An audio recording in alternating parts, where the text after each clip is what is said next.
Hola, buen día mi amor. Es una hermosa mañana. Sí, hermosa mañana. Hello? Yeah. We're going to talk about being an atheist in a world where religion has way too much political, social, and economic power. In other words, being an atheist in the 21st century. Yeah.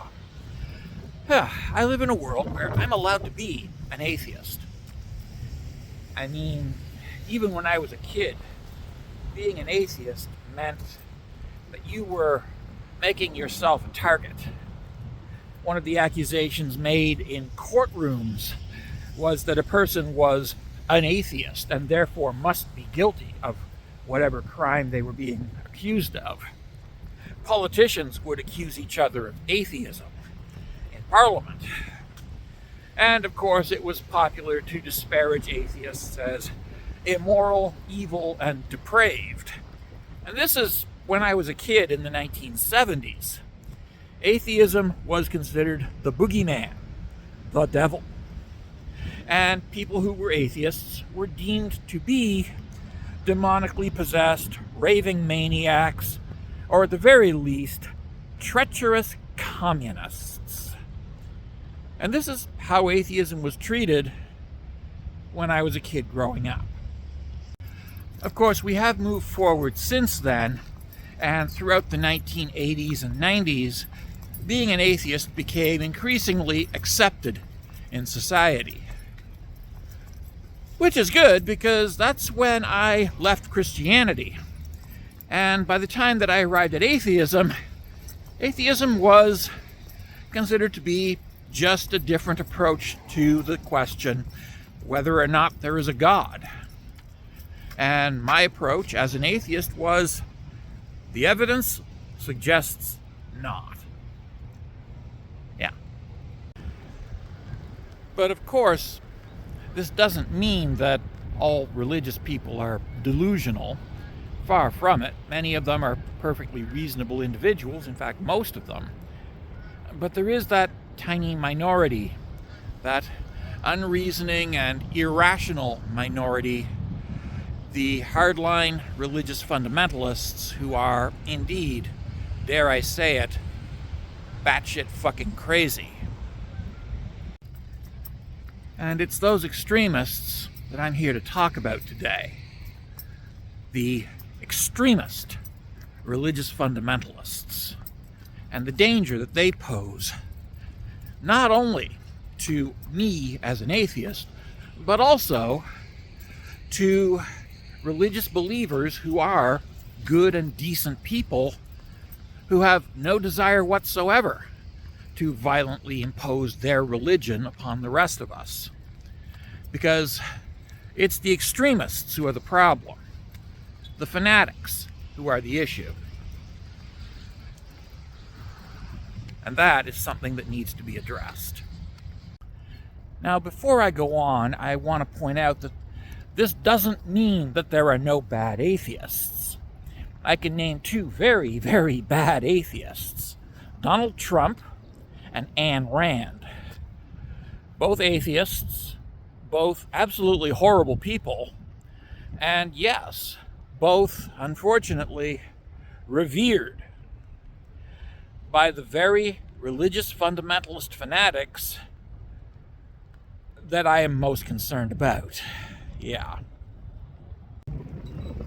And there's one other very bad atheist that I could mention. A gentleman by the name of Richard Dawkins. He's a brilliant biologist and geneticist, and he's a complete asshole. Dawkins is, dare I say it, the closest thing that we have to an atheist fundamentalist fanatic.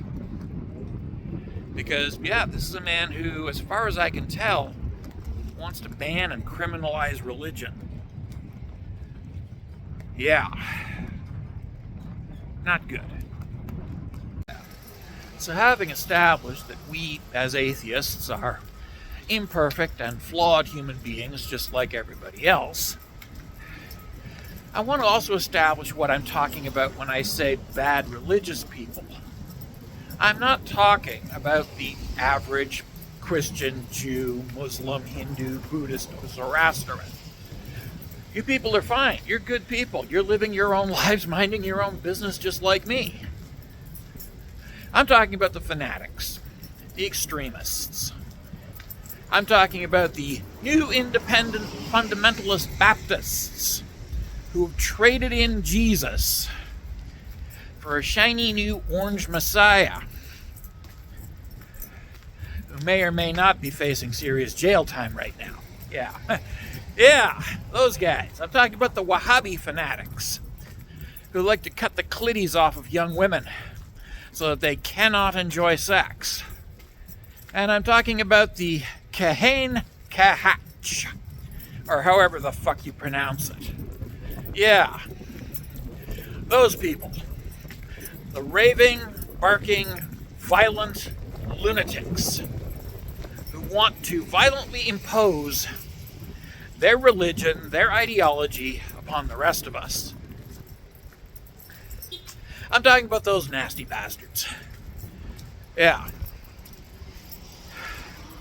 Those are the ones that I'm concerned about. It's not the good people of the world that are the problem, it's the bad people of the world that are the problem.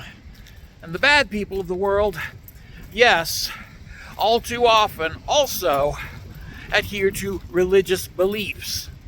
It's just that they very often twist those religious beliefs in order to fulfill a political agenda, which may in fact be the polar opposite of the teachings attributed to the god or gods that they profess to worship. That is the problem. That has always been the problem, and that will always be the problem. It is not the ordinary people. It is the douchebags and assholes who are the problem. Those are why I am concerned.